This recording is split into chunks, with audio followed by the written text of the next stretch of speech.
everyone. Welcome to Procure Next. I'm Leah Pelletier, the co-producer, and I'm thrilled to be here with you all today. Thank you so much for joining us. Have a few housekeeping items. I think you may have seen the slides before. The webinar will be recorded and it will be available on demand after the event. We'll also have a dedicated Q&A session right at the end of our fireside chat today. And we're excited to have you all here today. So it's my pleasure to introduce Carolyn Joshua, the president and CEO of Trillian. Carolyn is a visionary leader in the technology services industry and has guided Trillian to become a trusted provider of global workforce solutions for numerous Fortune 500 companies. And I'll pass it over to Carolyn to introduce our featured speakers today. Thank you, Leah, and good morning, everyone, and welcome. I'm thrilled to have you all with us for another insightful session at Procure Next. At Procure Next, we bring together innovative leaders for shaping the future of procurement and workforce strategy. And I'm so glad that you're here to be part of it. And today, as you see, we're joined by exceptional leaders, each bringing a unique perspective and a wealth of experience in the contingent workforce space. So let's get to know each of them. First, we have Steve Mendez. Hi, Steve. A workforce program leader for over 20 years and helping global companies build, manage, and scale their talent strategies.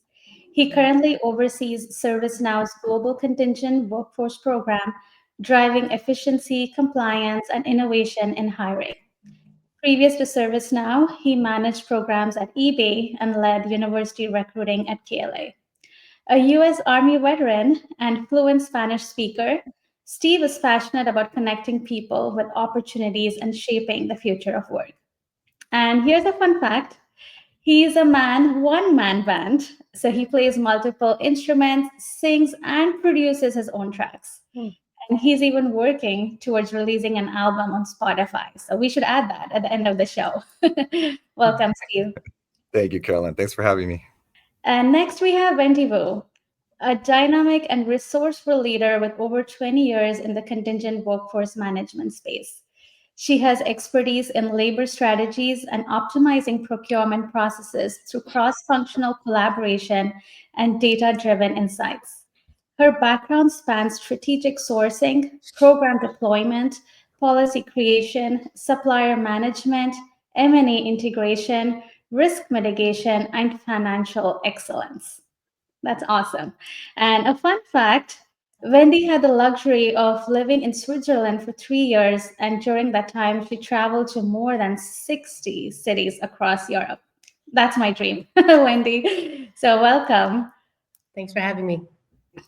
And finally, we have Tanya Daniel, a sourcing and procurement professional with deep expertise in contingent workforce program management, process optimization, and supplier negotiations.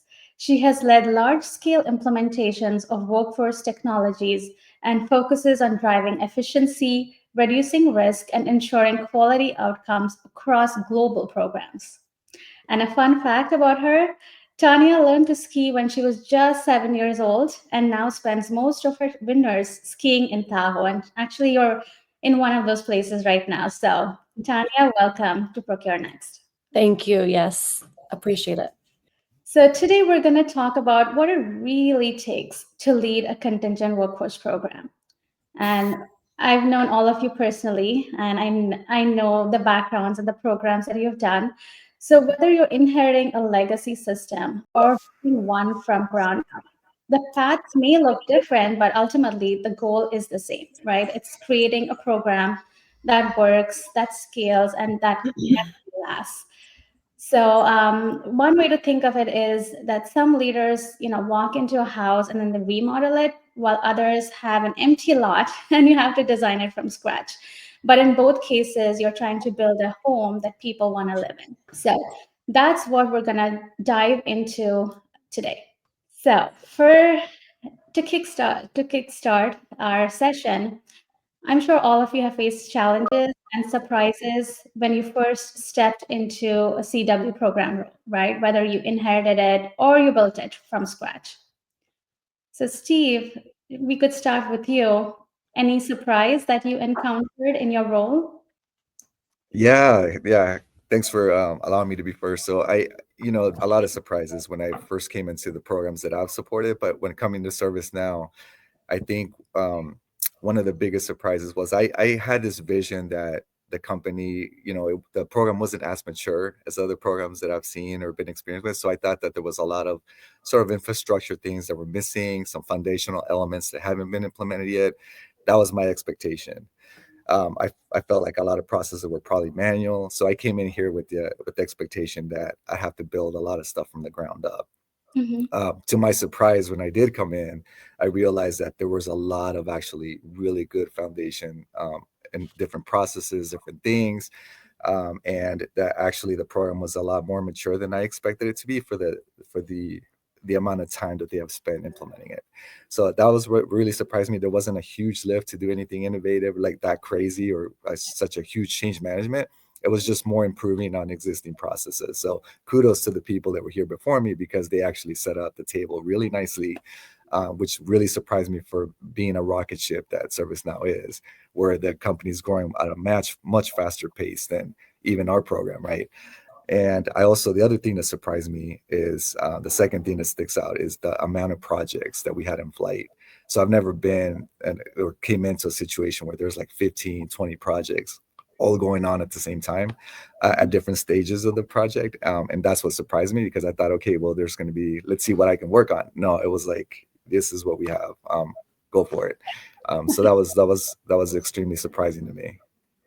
Wow. So more like remodeling that we touched upon, right? It was remodeling. I've never built anything from the ground up from the program perspective. So my only experience is remodeling a house, and Perfect. yeah, That's awesome. which is Thank also you. good. Yeah. It is. Remodeling is not an easy task either. So Tanya, what about you? Yeah, so my situation was a little bit different. Joining Databricks, there really was no program.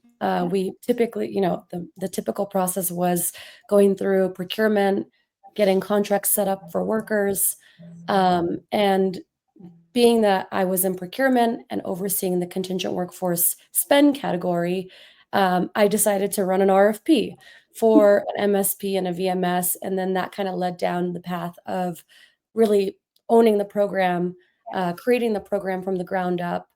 However, funny enough, I had never really done this before. So it was my first time doing it at a late stage startup, which was quite difficult. And still, I think that was probably the biggest surprise and challenge was the change management that it took to put a program like this in place.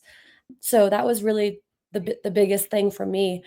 And so it's been a little bit of a hurdle. We're 3 years in now. And I would still say we're still in like phase one, but slowly but surely growing. More and more people and are catching on and using the correct processes. It's been a lot of work, but it's been quite gratifying. Yeah, and I hear you because if it's a brand new program, getting that engagement is key, right? Getting people to even acknowledge you have a program. Yeah, So, exactly. Yeah, thank you for that, Tanya. Great perspective. Wendy, I think you've done it both. So let's hear from you. Yeah, so I've been on both sides. I've been in procurement where I played a supportive role for the program, supporting my HR business partners, and now I am the program owner at Kenvue. So having both perspective is great. I think at the beginning, and this is not unique to the program that I own now, it's at the beginning when I try to unpack and understand the program prior to actually accepting it, always thinks that the grass is greener on the other side, right? The program's actually more mature or we have more robust processes in place. But the summation of what I gather through the number of programs that I have either enable support or now leading is expect the unexpected. Mm-hmm. Yeah. Why I say that is that each program will have its unique challenges and unique kind of, no matter how where the program journey is at, there's always something that there's to be fixed. And specifically, there's complexity, whether it's organizational complexity, whether it's program complexity, that really have to navigate through. I think specifically now with the program that I oversee is needing to transform in terms of system integration to make it more automated, which then will lead into more better and more seamless kind of the program engagement, right? A better user experience overall will drive program adoption. So that's my takeaway. Again, is expected and unexpected, because even with a mature program, there's opportunity for improvement. So recognizing what that is and articulating and getting your leadership support behind that is critical to program success. Yeah, absolutely. And expect the unexpected. That is so true. Right. And would you say, once you started getting more ingrained into the program that you were in, did your initial assumptions, were they different compared to the reality? I think there's difference, but then I really try hard to peel back the layer as much as I can. Yeah. But recognizing that the engagement manager may or may not know the program complexity as well, and that's why the position is created and the talent and the capabilities required to manage the program. It really is to understand what are some of the challenges and pain points that the company or the program is trying to solve for, and leading with that in mind. Then how do we journey into the next phase or the next milestone that the program is trying to achieve with the bigger goal in mind? Right. Yeah. So we've heard, different variations of welcome to the job moments, right, from all of you. And those first surprises really shape how you begin to make the program your own. Right. So once you come in, you assess where it is at, and stepping into a CW program, you're not just there to maintain the program, right? That you're actually shaping it. So you're really putting your own stamp, kind of, right, on the program, but you still have to consider a lot of other stakeholders, leadership, and business, right? And all of that should also align with what you're trying to accomplish. And so that brings us to our next question. How did you navigate making the program your own while managing expectations from leadership and other stakeholders? And Tanya, would you like to go? Yes, of course. Yeah. So I can even back up into the RFP phase for my instance. Initially, when we were running the RFP, we were running an RFP for an MSP that had a VMS existing. And so I had the opportunity to attend one of the industry conferences and heard from a lot of my peers and realized that we should probably get a standalone VMS. Mm-hmm. And so, of course, went through another RFP process for a VMS and decided to choose a standalone VMS along with an MSP partner. And so really throughout this entire process, like I said, I kind of built the program, have been making decisions based off of industry peers, even people like Carolyn and, other people at other companies that I've spoken to that have so much experience in this field. So, it's been a lot of researching, a lot of talking with peers and making the program my own. But that was probably, kind of the onset of really customizing the program rather than going off of what was initially recommended from leadership. Luckily, the leadership at Databricks has been really kind and has been willing to kind of go along with what I think is best. And like I said, that's been mostly based off of research and industry peers. So, so far so good.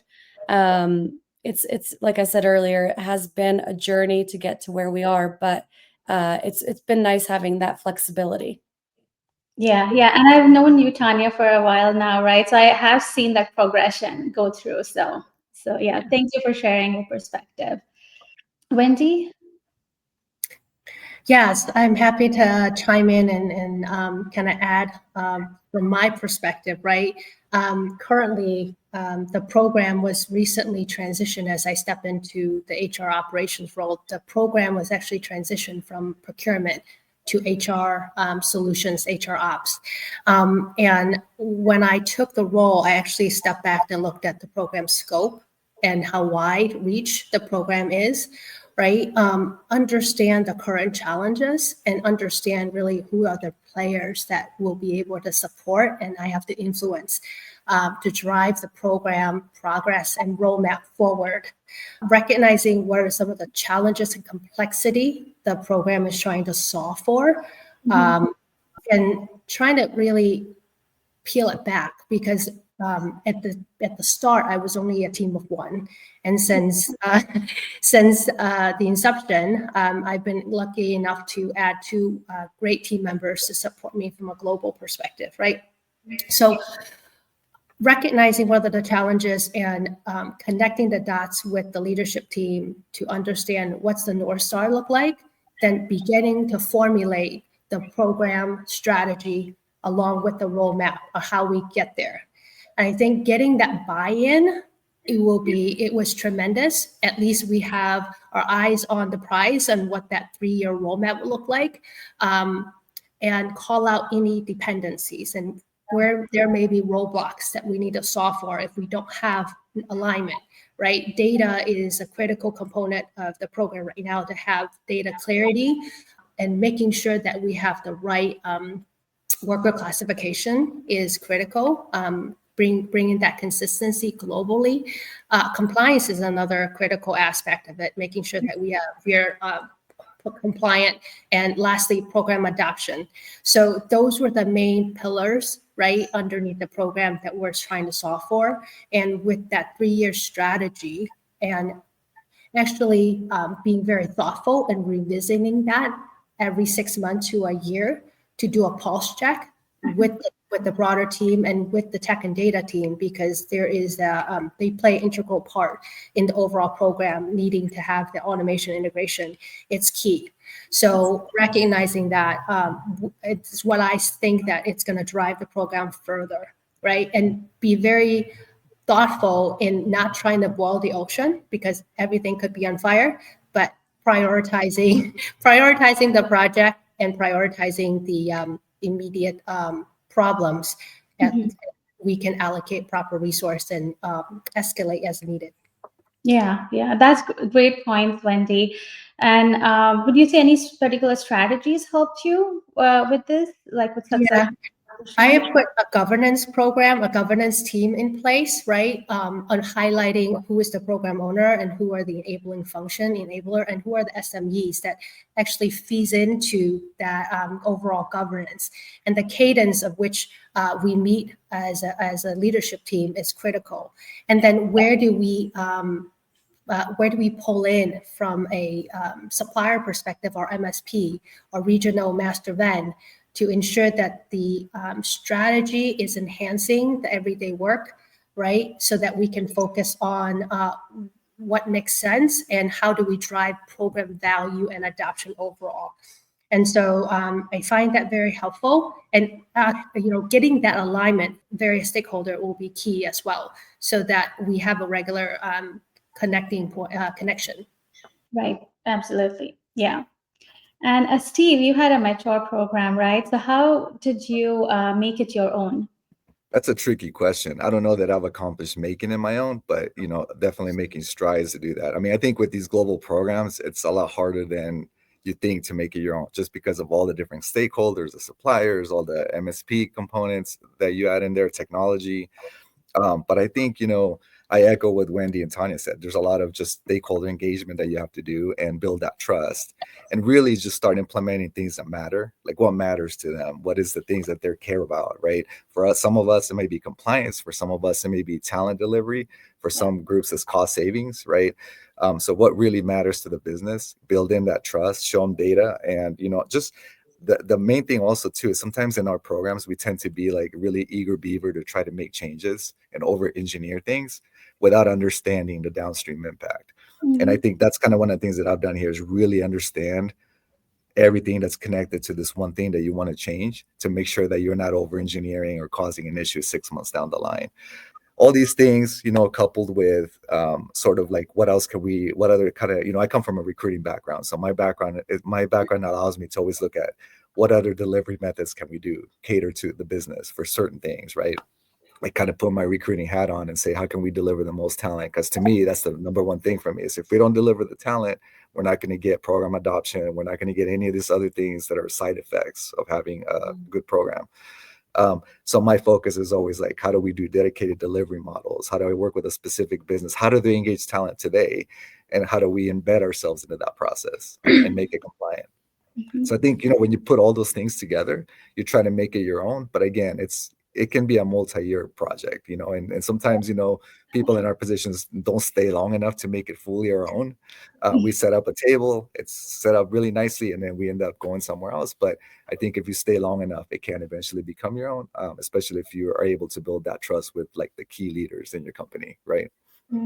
Yeah, absolutely. It's like politics, right? You do all of this work and you may not be there to see the fruit of it. So yeah, you just hear about it and at some event or something. You're like, oh, I did great back then.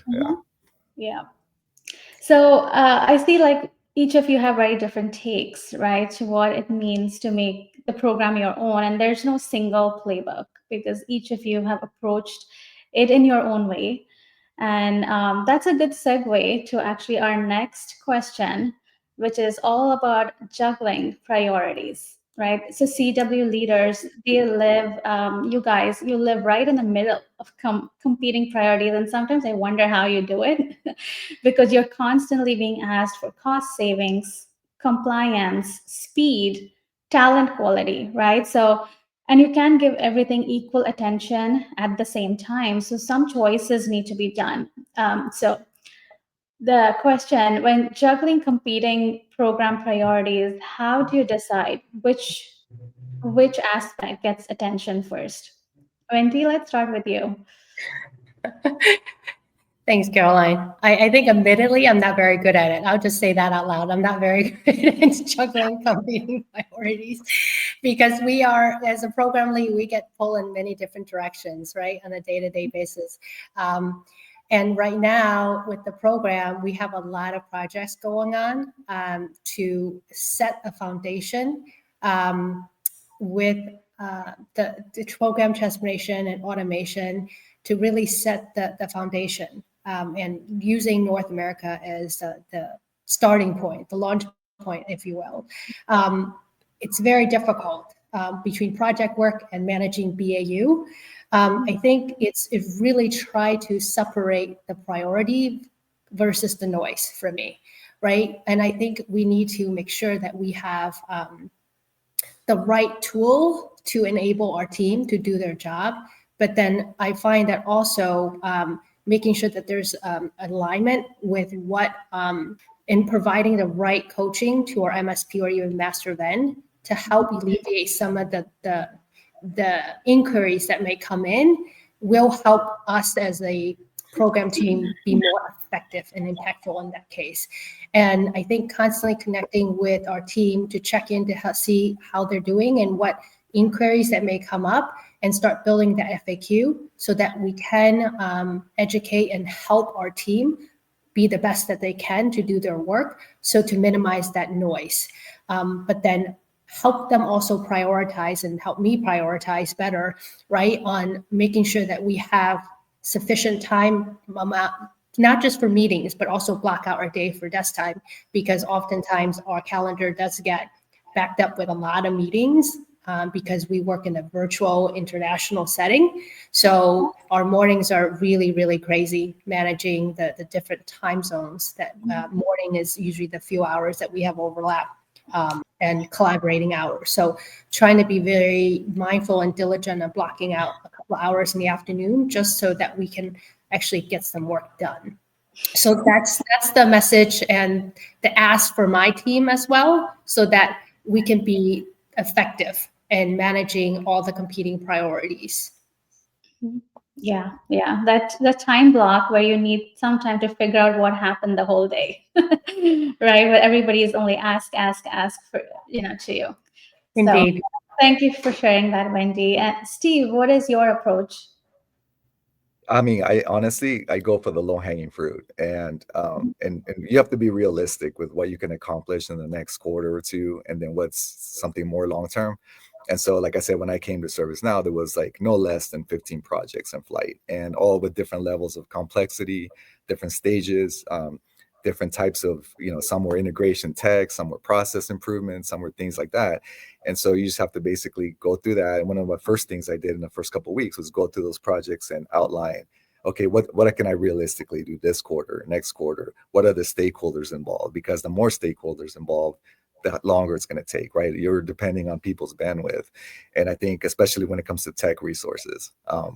So I think really it's what can you accomplish in the next quarter or two? That's something that I can do myself, or the MSP we can leverage to do that. And then what do I need the broader team for internally?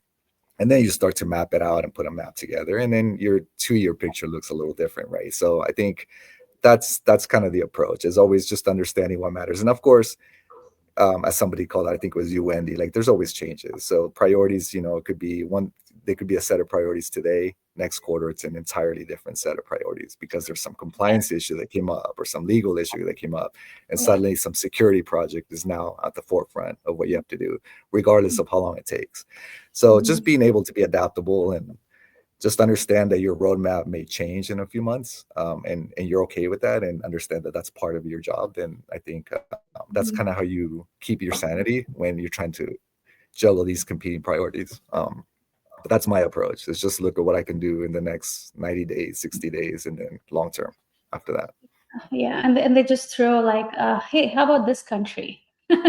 Where is that again? Yeah, well, why not you try, right? Why don't you try that? Exactly. And sometimes, you may not even agree that there's a need project. You just think, well, there isn't, but you're just gonna have to do it, right? And that's just the way it is. But yeah, absolutely. Yeah, I think in our space we get wrenches thrown in our plans all the time, and that's just part of the function.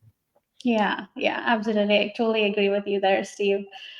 Tanya, how do you handle that balancing act? Yeah, mimicking what Wendy and Steve both said, I think with the program management, prioritizing is always a little difficult, mainly because everybody that's involved in this program has different priorities also. Stakeholders have one priority, procurement or HR, the program managers have one priority, the MSP has another priority, suppliers have another priority. So it's not just juggling our own priorities, but it's juggling everybody else's priorities within the company that relate to this program. And kind of mimicking what Steve said, it's just like dealing with the low hanging fruit, like what needs to get done first, what can get done first, getting that out of the way, and just moving on to the next. And it's always a fun thing to do and interact with other people that are involved in the program. I think there's a lot of opportunity to make our programs better, but of course we need to keep them running at the same time. So there's always that. Yeah, I read this article where I think it's Eat the Frog, where you try to do the most difficult thing first. That I think is the hardest to implement, right? Yeah. So yeah, I think in everyday life, we're always trying to see which one is worth tackling first. So can any of you share an example of a time when you had to say no or push back when you felt you needed to protect the integrity of the program? Yeah, I can go. Go ahead, Go Steve. ahead, Tanya. Yeah, No, you go ahead. Definitely. Yeah. I think for my program, because it is a fairly newer program for the company, Databricks still is a late stage startup. And so coming from, very little program processes to now having a program, of course, there still are a lot of leaders and stakeholders that have their favorites. And some of these favorites are not in the program. And so there's always this struggle of, making sure we're utilizing the correct process and going through the program, but also making sure that the leaders and stakeholders are getting the level of support that they need for their projects or for their staff augmentation. So there have been many instances where I've said, no, you can't continue down this process, you have to use this process. And I think that's been the main thing for me, because of course that also, makes sure that the program is being utilized. Mm-hmm. Yeah. Yeah, just to piggyback on that, that's exactly it. A lot of us deal with that vendor situation, right? And so I've had situations where managers want to kind of dictate where their workers work, which vendors they work for. And obviously that gets super messy when you want to dictate, and there's a compliance issue and all that. And so I've always had to push back on those situations. But for me, one of the things that I push back hard on is a lot of the policy exceptions. Like, for example, the length of stay service maximums that we have. And not just that, but just a small example is that. And the reason for that is it really sets precedents. And I think sometimes when you start providing exceptions, I push back hard on the exceptions. And the reason for that is once you provide and open that valve to exceptions, it becomes the norm, and it really sets the precedents. And the length of stay is just one example, but invitation to events, those type of things. Once you say yes to somebody, it becomes a huge thing. And so for me to keep the integrity of the program, we have to be sometimes hard on those policy exceptions. Like we can work with the business on certain things, but there's some things that are a hard no. And so that sometimes counteracts what the business wants to do, but at the same time, we have to keep the integrity of the program. Otherwise, if you lose control, then it's not your program anymore, and it kind of ceases to make it your own, right? And so it becomes their program, and you're just there. Yeah, and you were so right when you said it sets a precedence, right? Because then everybody thinks it's so easy to suggest an idea, and then it can be done, but they probably don't understand the complexity behind making that work. Wendy, anything you want to share? Yeah, I had to because like I mentioned, there's a lot of projects going on right now under the program to set up the program foundation with automation and technology improvement. And so with that, there's been additional ask in driving the data clarity.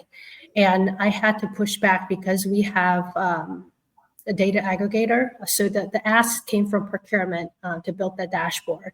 But I had to push back because we have other competing projects in the pipeline that will eventually solve for that, the ask, right? So I had to be very firm on our position from a program team perspective to be okay with what it's being produced at the moment. And so making sure that we have internal alignment so that we don't over inundate our supplier, right? Inundate our supplier with a lot of asks so they can focus on the recruitment, getting top talent into Kenvue, and just help everybody prioritize and ultimately set the stage to level set expectation for our leadership, that recognizing there's a lot of opportunity with the program, but right now we need to focus and prioritize on the project that's in flight, because ultimately the North Star is that the projects will ultimately solve for the data integrity and the data cleanliness for the program to report out accurate contingent SOW reporting or headcount reporting. Yeah, you're so right on that.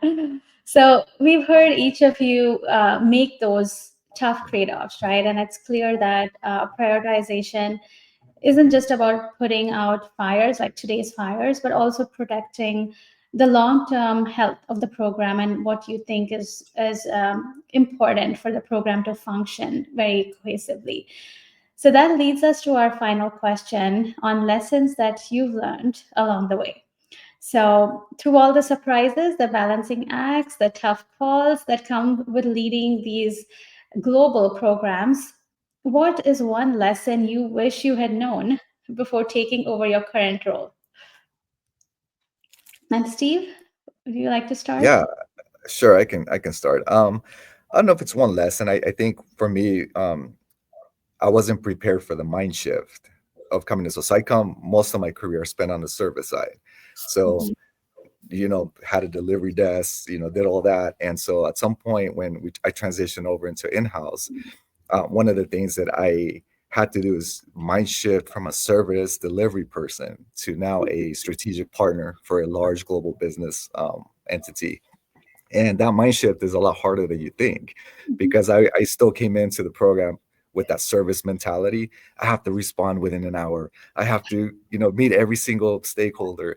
I have to make sure that everything's perfect, and otherwise I'm going to get kicked out of the program. But wait a minute, I'm actually the employee of that company. So I think that mind shift, honestly, it took me about a good 6 months before somebody told me, hey, you work for the company. So it's the opposite, right? I actually talked to one of my industry peers who gave me that advice, and he was like, you have to change your mind on how you deliver, set the right expectations with the business. You're a strategic partner now. You're not a service delivery person. That's a whole different mentality. And I think I wasn't prepared for that. Nobody warned me about that. It was just something I learned as I did. And so that's one advice I would give somebody coming into a role like this in-house, is like, definitely change your mindset, set the right expectations with your business stakeholders. And remember, you're not the one delivering the service. You're just kind of managing the entire process. And so you have to think strategically as opposed to very tactical. And that's what I did, answering every single email so fast, just making sure nothing slips through. And then I'm like, and then what happens if you do that for a long period of time? The business becomes expectant of that. And so they expect you to be fast. And then at some point you can't, that's not scalable. And so as the program grows, as you get more regions, now you become this person that everybody goes to, and you just can't handle it. You can't do everything. And like one of my CPOs told me at one time, Steve, you can't solve the world's problems. So you have to kind of just delegate that to the MSPs, delegate that to your other stakeholders. And so that's one thing that I learned kind of coming here is that I wish I would have known, is change your mind shift sooner to be more effective. Yeah, that is very insightful. I think as we scale, right, delegation is key. But again, it's hard to delegate because it's your baby. You feel like, somebody else might mess it up. So that's, I think, everybody's problem. But thank you for sharing that, Steve. And Tanya, what would one lesson be that you'd like to share? Yeah. I mean, I can definitely relate to Steve with the mindset shift. Databricks was my first quote unquote startup. Although when I started at Databricks, we were already at 3,000 people, and now we're over 8,000. So it has grown significantly. But the startup mindset was still very much there and is still there today.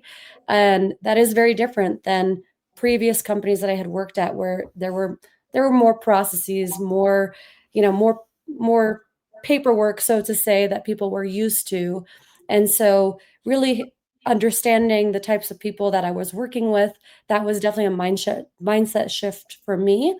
But of course, also bringing on a brand new program that has all these processes and people had to get used to that. I had to get used to them getting used to it. So that was probably one of the things that I wish I'd known from the beginning. Even joining Databricks, I wish I had known that. And even implementing this program, understanding the people, doing more research, taking more time to plan out the implementation. I think those would have definitely been helpful from the onset. Yeah, absolutely agree. And Wendy, what's your advice for future CW leaders?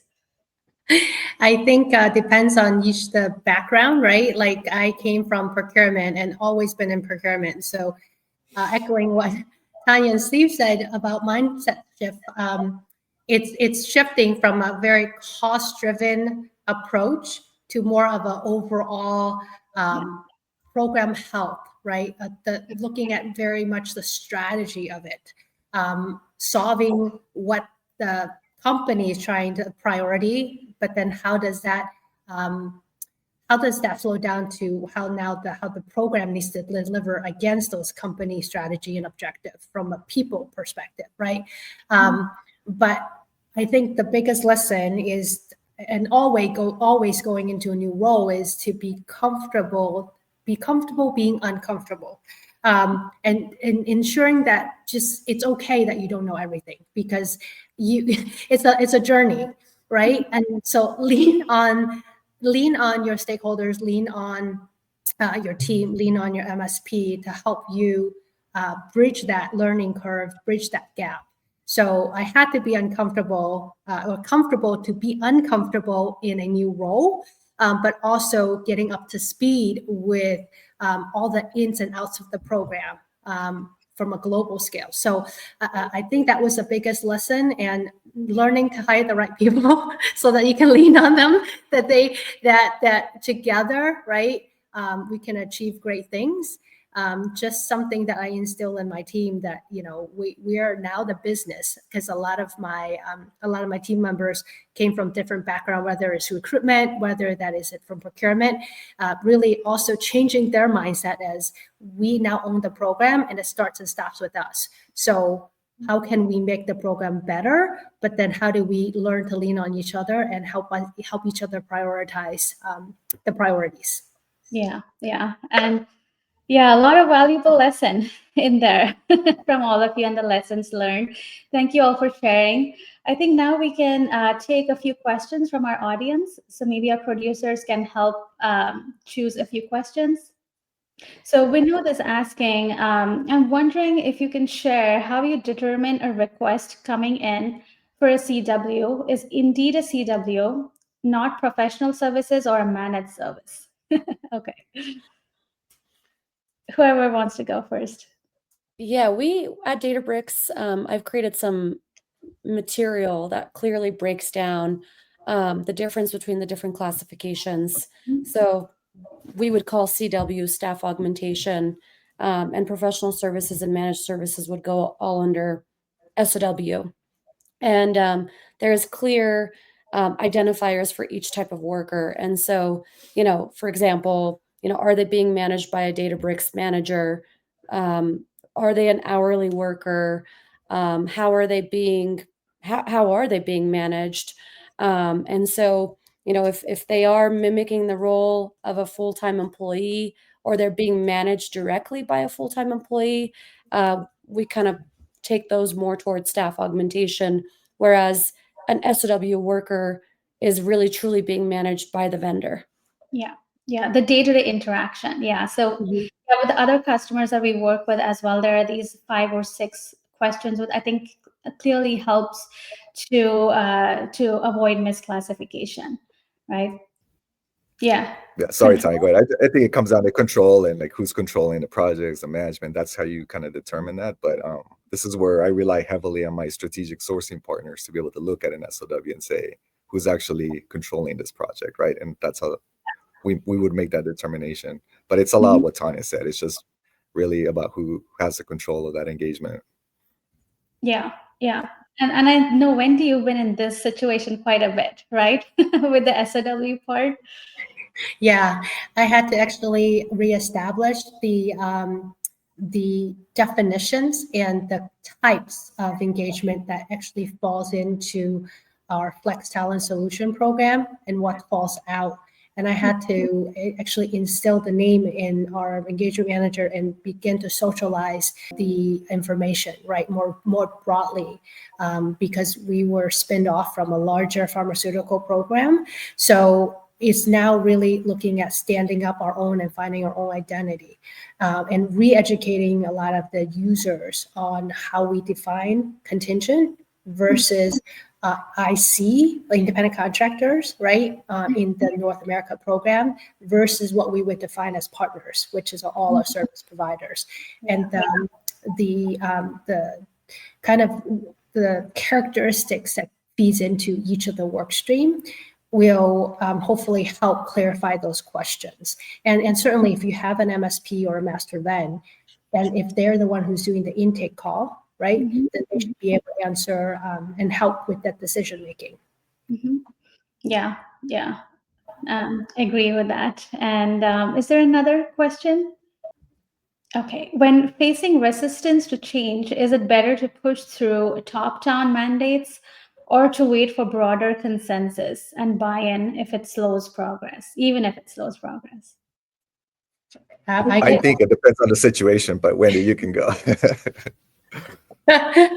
I think if it is a program-wide initiative that is linked up to supportive of a bigger company objective, then we absolutely should get top-down mandate approach, because without it, you cannot drive change and you can't move the needle. So I think it depends on what that is, but certainly if it's a more localized decision, more regional approach, then I think it needs to have consensus because it's specifically for that region or specifically benefiting or needing to align with certain stakeholders. Then I think it's consensus. So I would kind of bifurcate: is it more of a company initiative approach that the program is part of, or are you trying to drive a change in the process that will ultimately enable a better flow of the program? Then I think consensus will need to drive consensus. So hopefully that helps. Yeah. And Steve, you had a thought? Yeah, no, I was gonna say that. Yeah, I think it depends on the situation, right? I'm just not an employee here. I'm also a shareholder. So anything compliance related, anything that's going to damage the brand, those need to be top-down initiatives and definitely wide-reaching. But I think, obviously, you want to make sure that you honor what works and then just create that space for the changes. And so I think it just depends on the situation. I think, if there's a lot of things that you can I would say in my experience, at least, most things you can wait for consensus, right? Like this is managers all agree this is good. The stakeholders think it's good. But for some things, and that's the minority of the problems, I think you need that top-down support for sure, especially if there's a compliance, legal issue, brand risk, those type of things, monetary penalties, you definitely need the top-down. Yeah, and it's probably not always easy to get that consensus and buy-in, right? Sometimes everybody has different perspectives. Probably in that situation, you need more leadership support. Tanya? Yeah, I was going to say exactly the same thing, that it really just truly depends on what it is.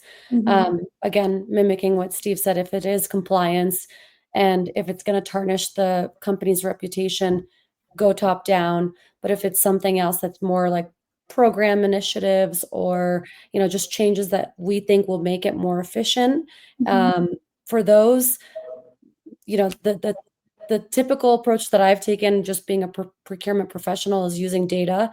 I think part of our role is to persuade and use data. And so that's usually been my go-to approach. Yeah. I think that's a great perspective. So do we have another question, Mark?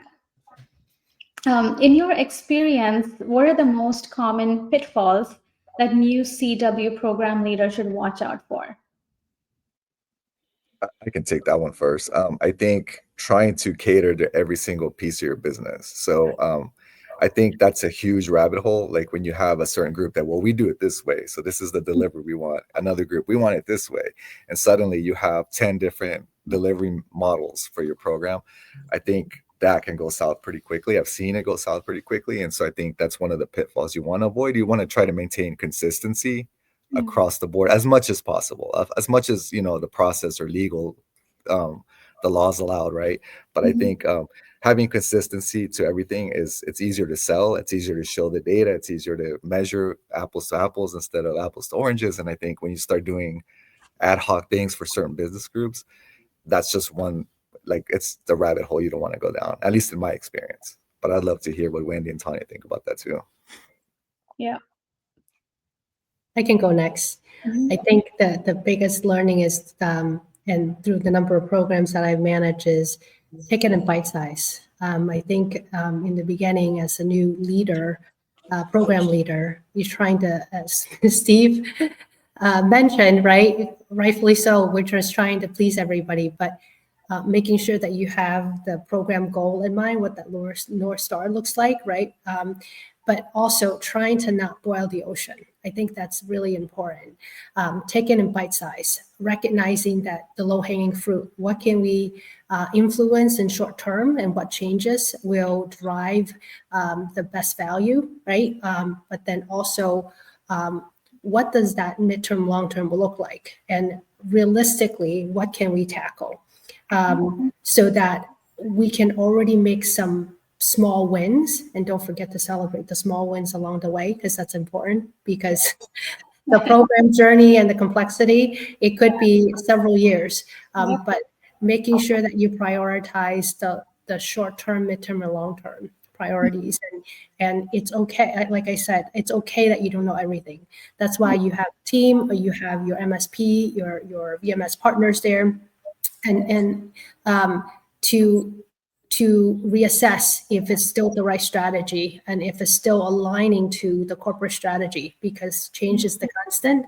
And so I think yearly is important to check in to make sure that the work being done and the strategy is still relevant and is still realistic. There are a lot of things that could change, that could derail the program strategy and the roadmap. Yeah.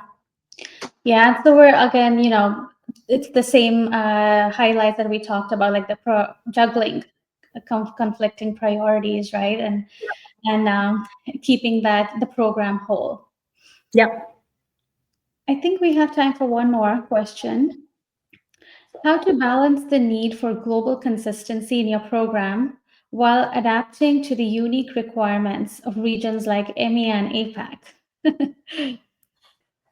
I think I can maybe speak to this. So I think the consistency is number one. How do you define contingent worker and what's in scope? Number two is how do we drive the policy to be as consistent with the country regional nuance to make sure that you're compliant.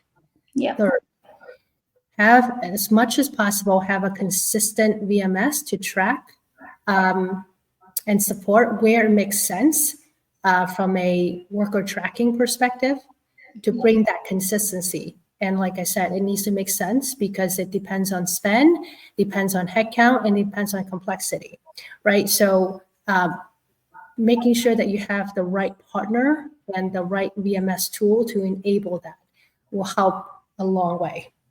Other than that, making sure that the program is connected closely with legal and the HR VPs or whoever is your local counterpart to ensure that the program adoption is there and the right escalation is there as well, so that you can manage some of the, whether that is a priority or that's a noise.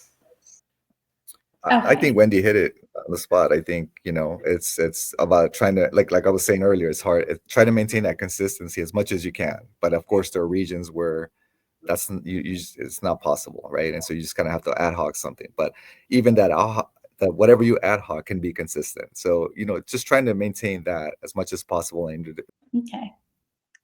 So I think we have time for one last question. So looking ahead, how do you see AI and related emerging technologies shaping CW program management in the next few years? Okay, back to AI. So I guess it's I about can go. AI, AI in your programs. I think AI is a great thing. I think we need to embrace it, and I think we need to embrace the technology, because a lot of times I think we're scared of things like this. It's going to replace jobs. It's going to do that, and it might do that. But what I'm seeing, at least in my personal opinion, is that it's helping you be better and more efficient in creating capacity. And so even things like Copilot and all these other things, the AI summaries, these are things that have tremendously cut down on my tasks, my tactical things of even note taking. I'm not the best note taker ever. So AI summary for me is like heaven sent, because I don't have to do anything except hit a button. So I feel like we need to embrace that technology, because I don't think it's going to replace, like I said, maybe some jobs, but I feel like it's more making you more effective. And then, somebody in my role, for example, we can be more strategic as opposed to dealing with a lot of tactical stuff. And even with your processes, interview processes, you can use chatbots, you can use all this agentic AI stuff. And I think that's exciting to me. Like, I don't know why we should be scared of that. We should embrace it, because it's going to help you become a better employee and help you have maybe more free time even, so I'm on that side of the camp where I embrace technology. I love it. I want to see more of it. Yep. I completely agree with you. It's so wonderful to see that it actually breaks it down for you even better than you could ever have taken notes, right? So that's amazing how it can do that. Yeah. mimicking what Steve said, I think AI is just another tool in our toolbox, and we should be willing to utilize it at this point, because if anything, it allows us to be quicker at the tactical work, and have more time for strategic work. I just wish it was here earlier when I was trying to write a paper. I know. Exactly. So we're getting hooked onto it. Yeah. So I think we've come to the end of the hour, and we've had such a wonderful, thoughtful conversation. And I think what I loved about our session is that no two leadership journeys are the same, right? And there are always lessons about adaptability, resilience, and vision that connects all of us. And this actually reminds me of something that Peter Drucker once said: the best way to predict the future is to create it.